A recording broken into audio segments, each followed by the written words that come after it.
Bonjour mes bien-aimés, j'espère que vous allez bien. Dans ce monde, les gens apprennent à suivre leurs émotions, leurs expériences dans leur vie. Certains suivent des voyants, des médiums, des devins, des astrologues. Ils lisent les signes du zodiaque le matin. Les chrétiens, eux, apprennent à suivre Christ en obéissant à sa parole. Le moyen de les rapprocher encore plus de Dieu est toujours la méditation des Saintes Écritures. La parole de Dieu est nécessaire pour grandir spirituellement. Elle encourage les croyants, elle les fortifie. Les émotions, les expériences personnelles, les signes du zodiaque ne peuvent changer la vie d'une personne. Seul Christ et sa parole peuvent changer le cœur de l'homme. Aujourd'hui, mes bien-aimés, j'aimerais encore une fois souligner l'importance de la parole de Dieu dans nos vies. En méditant la Bible, nous nous laissons guider par elle. Elle nous conduit vers la confiance de plus en plus grande en Dieu. Il y a quelques mois, nous avons médité les premiers versets du psaume 119. Nous poursuivons notre étude aujourd'hui et nous allons nous pencher sur le paragraphe 5 du psaume 119, c'est-à-dire les versets 33 à 40. Le psaume 119 est le plus long chapitre de la Bible. Et c'est donc bien normal que le plus long chapitre de la Bible parle de la parole elle-même. Chaque verset de ce psaume insiste sur l'importance des Saintes Écritures dans la vie du croyant.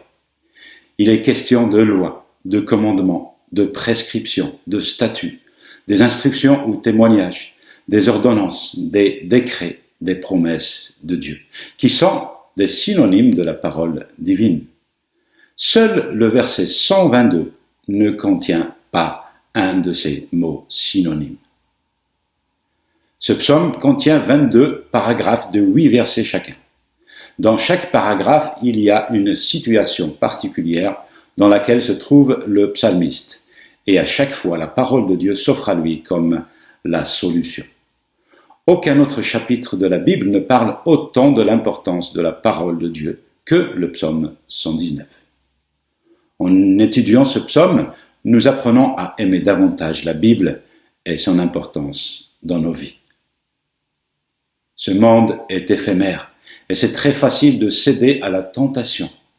Mais Dieu est notre aide, il nous assiste, il travaille en nous. Alors soyons fermes, serrons sa parole dans nos cœurs, aimons-la, faisons des efforts afin d'obéir au Seigneur et de renoncer au péché. Aujourd'hui, dans ce 5e paragraphe, nous allons voir comment le psalmiste nous apprend à craindre Dieu et à observer la parole qui est notre pain spirituel quotidien. Dans notre paragraphe d'aujourd'hui, nous verrons dans quel verset est décrite la situation particulière dans laquelle se trouve notre psalmiste et comment il réagit et comment la parole de Dieu s'offre à lui comme une solution. La section à l'étude, donc, est la 5e aujourd'hui. Donc la strophe He en hébreu. Le premier mot de chaque verset commence par la lettre He, H-E. Lisons donc ce psaume 119, les versets 33 à 40. Psaume 119, les versets 33 à 40. Enseigne-moi, Éternel, la voie de tes statuts, pour que je la retienne jusqu'à la fin. Donne-moi l'intelligence pour que je garde ta loi et que je l'observe de tout mon cœur. Conduis-moi dans le sentier de tes commandements, car je l'aime. Incline mon cœur vers tes préceptes, et non vers le gain. Détourne mes yeux de la vue des choses vaines. Fais-moi vivre dans ta voie. Accomplis envers ton serviteur ta promesse, qui est pour ceux qui te craignent. Éloigne de moi l'opprobre que je redoute, car tes jugements sont pleins de bonté. Voici, je désire pratiquer tes ordonnances. Fais-moi vivre dans ta justice. Amen. Jusqu'ici la lecture de la parole de Dieu. Dans ce paragraphe, 7 versets sur 8 commencent par un verbe impératif.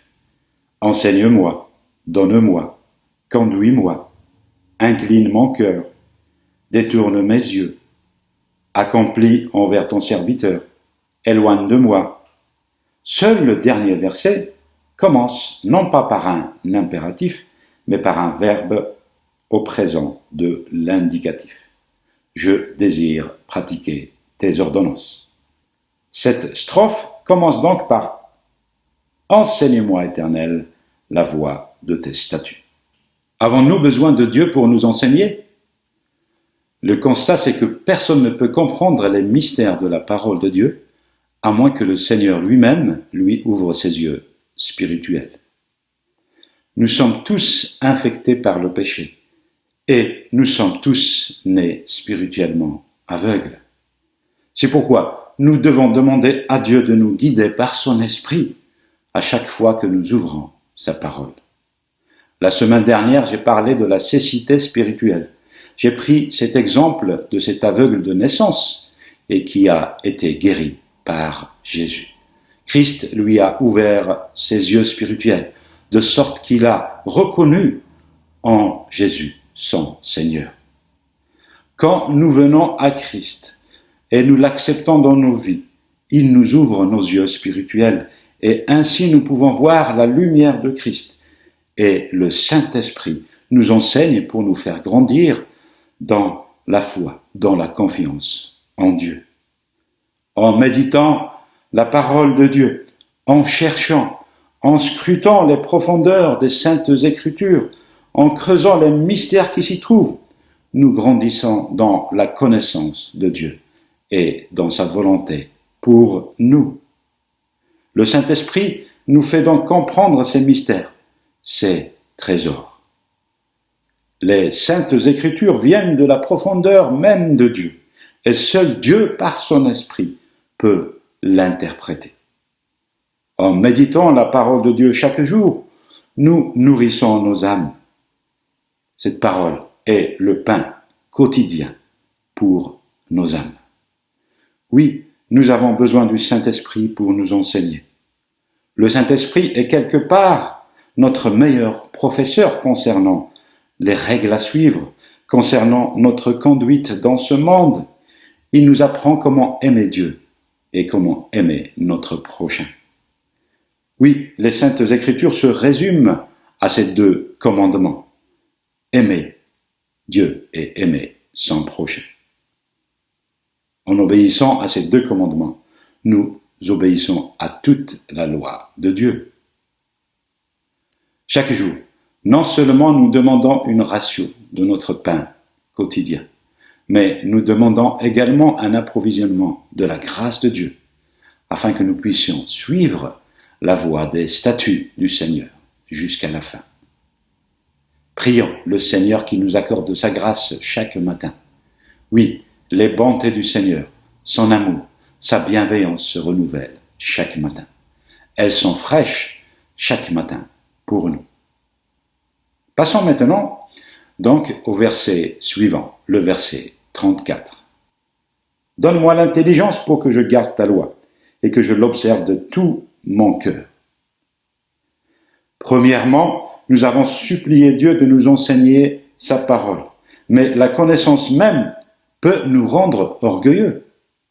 C'est pourquoi nous demandons à Dieu de nous donner l'intelligence, la compréhension, afin que l'obéissance à la loi de Dieu puisse être dirigée par une compréhension correcte de la parole.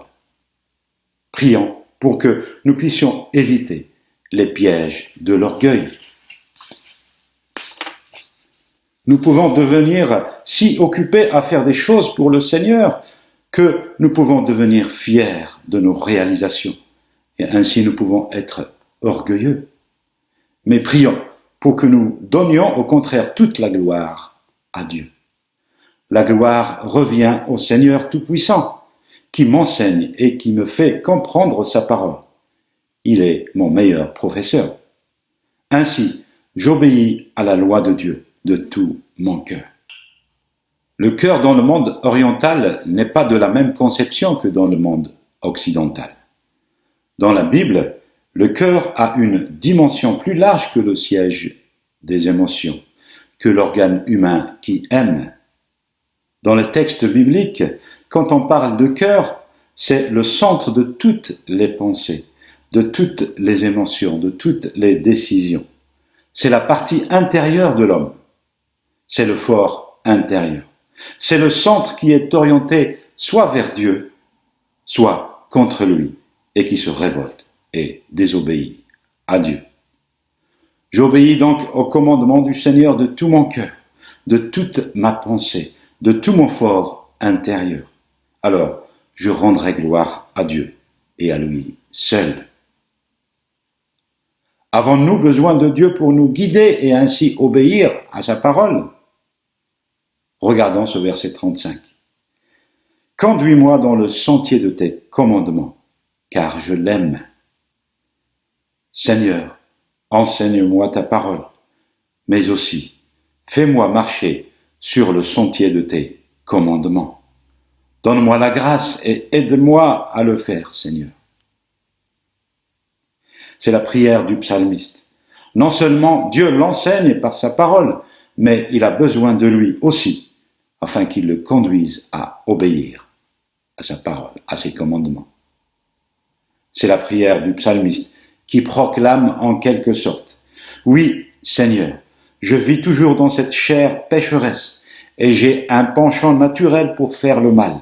Je suis enclin à emprunter une autre voie, mais aide-moi à suivre ton sentier, aide-moi à obéir à ta parole, car je prends plaisir à suivre ton sentier. Quand j'emprunte le sentier de l'obéissance, je l'aime. L'auteur du psaume veut être guidé par Dieu pour emprunter le chemin de la soumission à sa loi. Oui, prions notre Dieu. Nous avons besoin de sa grâce pour nous conduire dans la soumission à sa parole. Et puis, donc, à partir du verset 36, nous voyons pourquoi notre psalmiste désire tellement que Dieu l'enseigne. Parce que, dans sa vie, il a tendance à désirer autre chose que la parole de Dieu. Il a tendance à chercher le profit, le gain malhonnête. Son cœur est enclin vers le gain. Il désire des choses qui n'ont pas de valeur, des choses vaines. Il est séduit par les choses de ce monde. Il est séduit par les richesses de ce monde. Pourquoi donc est-il attiré vers ces choses éphémères? La convoitise des yeux correspond souvent à l'amour de l'argent. L'homme cherche en l'argent la sécurité, le confort. L'homme de ce siècle présent s'attache à l'argent pour se vanter, pour impressionner les autres, les voisins, la famille, les amis. L'homme acquiert des richesses pour dominer sur les autres, pour avoir un certain pouvoir. Mais bien aimé, le vrai refuge est en Dieu. L'espérance, l'assurance est en Dieu seul. Paul écrit à son fidèle collaborateur Timothée. Regardons ce texte. Aux riches de ce monde, ordonne de ne pas être orgueilleux et de ne pas mettre leur espérance dans des richesses incertaines, mais dans le Dieu vivant, qui nous donne tout avec abondance pour que nous en jouissions. Ordonne-leur de faire le bien, d'être riches en belles œuvres, de se montrer généreux, prêts à partager. Ils s'assureront ainsi en guise de trésor de bonnes fondations pour l'avenir, afin de saisir la vie éternelle. Voilà le vrai trésor. La vraie richesse, mes bien-aimés, c'est en Christ, qui nous bénit ici-bas sur terre, et c'est lui qui nous donne l'espérance d'être avec lui pour toujours, dans le ciel. Dieu est fidèle, il tient toujours parole, il est notre espérance. Les richesses de ce monde sont des choses éphémères, mais l'essentiel, c'est de s'attacher à Dieu et à sa parole. La princesse Eugénie de Suède, qui a vécu au XIXe siècle, avait été émue un jour par un appel fait en faveur des enfants orphelins de sa ville. Alors elle était tellement touchée qu'elle vendit ses diamants pour qu'on puisse leur construire une maison. Bien des années plus tard, un membre de sa famille royale évoquait cette vente de ces diamants. La vente qu'il appelait par acte de folie. Folie, lui répondit la princesse.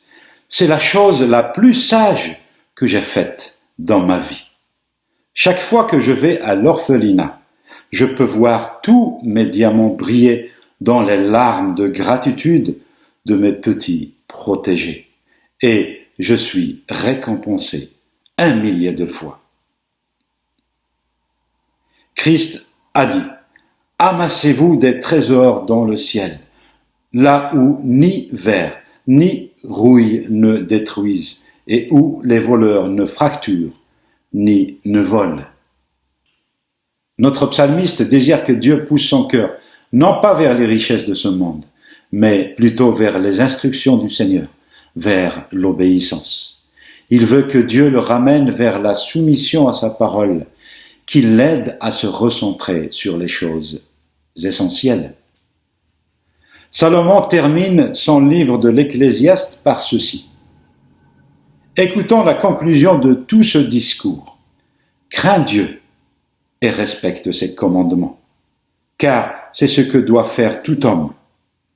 En effet, Dieu amènera toute œuvre en jugement, et ce jugement portera sur tout ce qui est caché, que ce soit bon ou mauvais. Salomon a fait beaucoup de mauvaises choses dans sa vie. Il veut maintenant instruire son peuple sur l'essentiel, craindre l'Éternel et garder ses commandements. Notre psalmiste se trouve dans une situation particulière dans ce verset 36. Son cœur est poussé vers le gain malhonnête, vers le profit. Alors il cherche Dieu, il cherche à être enseigné par lui afin de prendre le sentier de l'obéissance. La situation spécifique dans notre section est donc la tendance du psalmiste à chercher le profit. Il est dans une mauvaise direction et il veut que Dieu l'enseigne à suivre ses commandements. Alors qu'il est dans une mauvaise voie, l'auteur du psaume ne cherche pas les médiums, il ne cherche pas les signes du zodiaque, il ne va pas consulter les voyants, mais il cherche Dieu.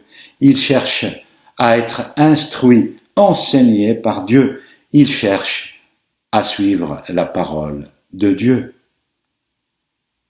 Quel effet produit la méditation de la parole?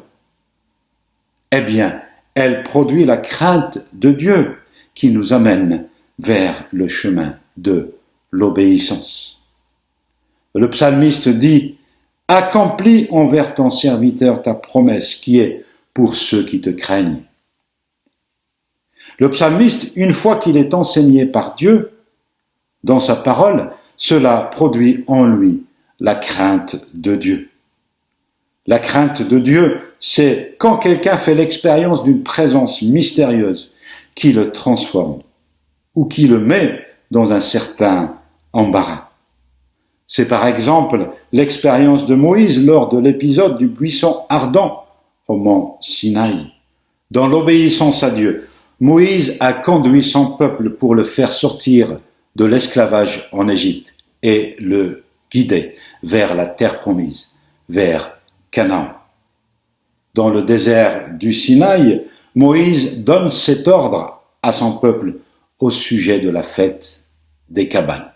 Regardons ce texte. Moïse leur donna cet ordre. Tous les 7 ans, l'année de la remise des dettes, lors de la fête des tentes, quand tous les Israélites viendront se présenter devant l'Éternel ton Dieu, à l'endroit qu'il choisira. Tu liras cette loi devant eux, en leur présence. Tu rassembleras le peuple, les hommes, les femmes, les enfants, ainsi que l'étranger qui habitera dans tes villes, afin qu'ils écoutent et qu'ils apprennent à craindre l'Éternel votre Dieu, à respecter et mettre en pratique toutes les paroles de cette loi. Leurs enfants qui ne la connaîtront pas l'entendront et ils apprendront à craindre l'Éternel, votre Dieu. Moïse, l'homme de Dieu, savait que rien ne produirait la crainte de Dieu comme la lecture et la méditation de la parole. La crainte de Dieu pour un croyant consiste à adopter une attitude de respect qui produit donc la soumission au commandement de Dieu. Craindre Dieu, c'est le révérer, lui faire confiance, s'attacher à son amour. Dans l'évangile de Marc, lorsque Jésus a apaisé la tempête alors que le bateau se remplissait d'eau et risquait de couler, Christ dit à ses disciples, « Pourquoi avez-vous peur ?» Une fois le calme tombé, les disciples n'ont plus peur, mais ils sont saisis d'une grande crainte et se disent « Mais qui est donc cet homme pour que même le vent et la mer lui obéissent ?» Ils pressentent qu'en Jésus, Dieu est présent. Mais ils n'osent pas se le dire, tellement c'est renversant. Ils ont senti cette crainte de Dieu. Voici donc notre psalmiste, un homme qui reconnaît que son cœur penchait vers le profit, vers le gain malhonnête. Mais il a voulu changer et il demande à Dieu de l'enseigner. Désormais, il est poussé vers le sentier de l'obéissance. Il craint Dieu maintenant, il le vénère. La parole change son cœur et il la respecte, il l'observe maintenant. Oui, maintenant notre psalmiste aime être enseigné par Dieu, il aime sa parole. Mais bien-aimés, la parole de Dieu est-elle profondément ancrée dans nos cœurs? Avons-nous l'amour pour la parole de Dieu? Lisons-la, étudions-la régulièrement. C'est nécessaire, c'est le pain quotidien de nos âmes. C'est notre pain spirituel quotidien. Éloigne de moi l'opprobre que je redoute. Au verset 39. Si je suis devenu un enfant de Dieu, pourquoi y a-t-il encore de l'opprobre, des reproches qui s'attachent à moi? Il ne s'agit pas ici du reproche de la culpabilité de mes péchés passés. Non, car Dieu m'a libéré de cela. Je suis pardonné. Mais ce sont les fautes que je vais encore commettre, car je sais que je ne suis pas parfait. Je reste un pécheur. Je marche dans l'obéissance au Seigneur. Je fais des progrès dans ma soumission à Dieu. Dans la crainte de Dieu, je progresse. Mais je suis imparfait. Eh bien, je vais encore commettre des erreurs.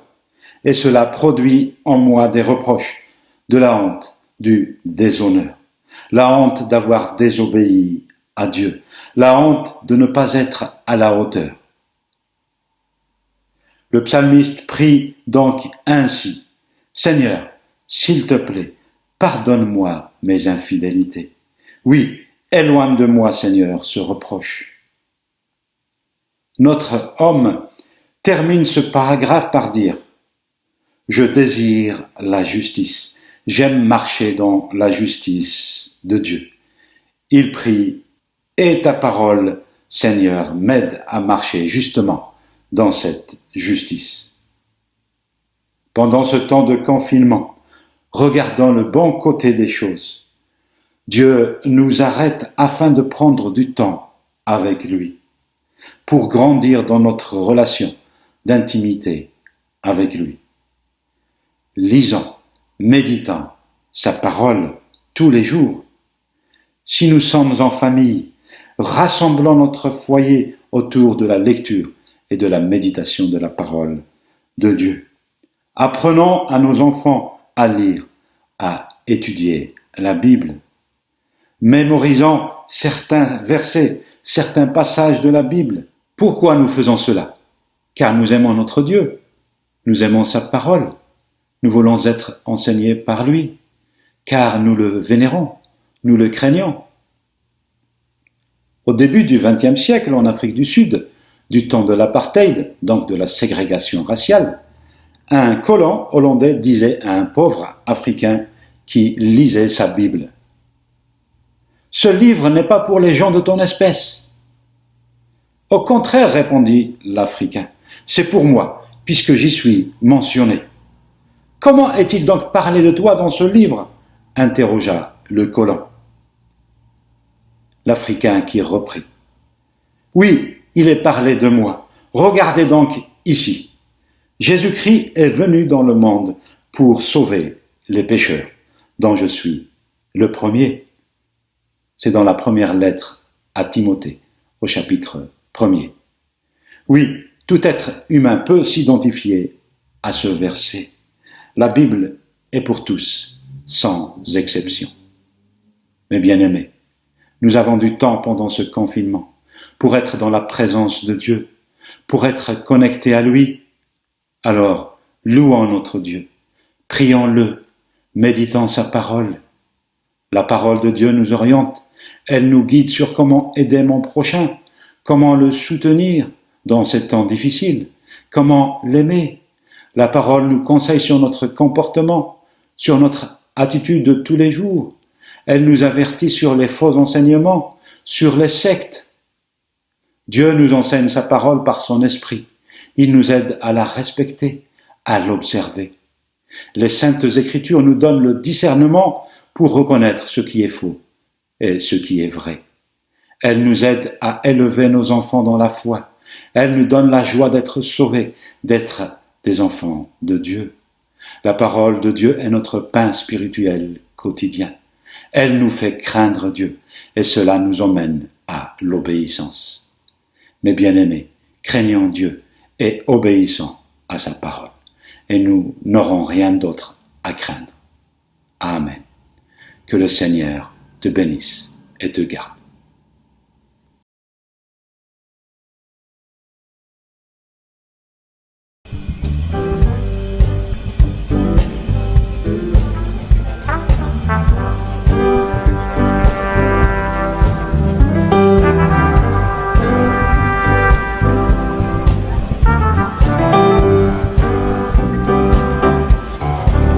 Happy day, oh happy day, oh happy day, oh happy day. Jesus walked, when Jesus walked, Jesus walked, when Jesus walked, when Jesus walked, when Jesus walked, He washed my sins away. Oh happy day, yeah. Oh happy day, oh happy day, oh happy day, oh happy day. Oh, Jesus walked, when Jesus walked, when Jesus walked, when Jesus walked, when my Jesus walked, when Jesus walked, He washed my sins away. Oh happy day.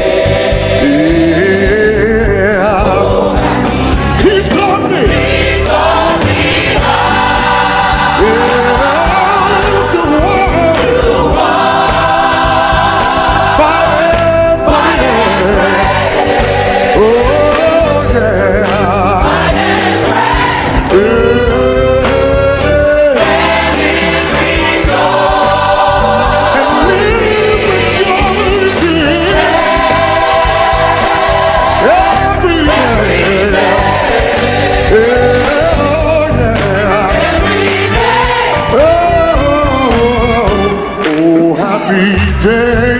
Oh happy day, oh happy day, oh happy day. Yeah. When Jesus walked, when Jesus walked, when Jesus walked, when Jesus walked, when my Jesus walked.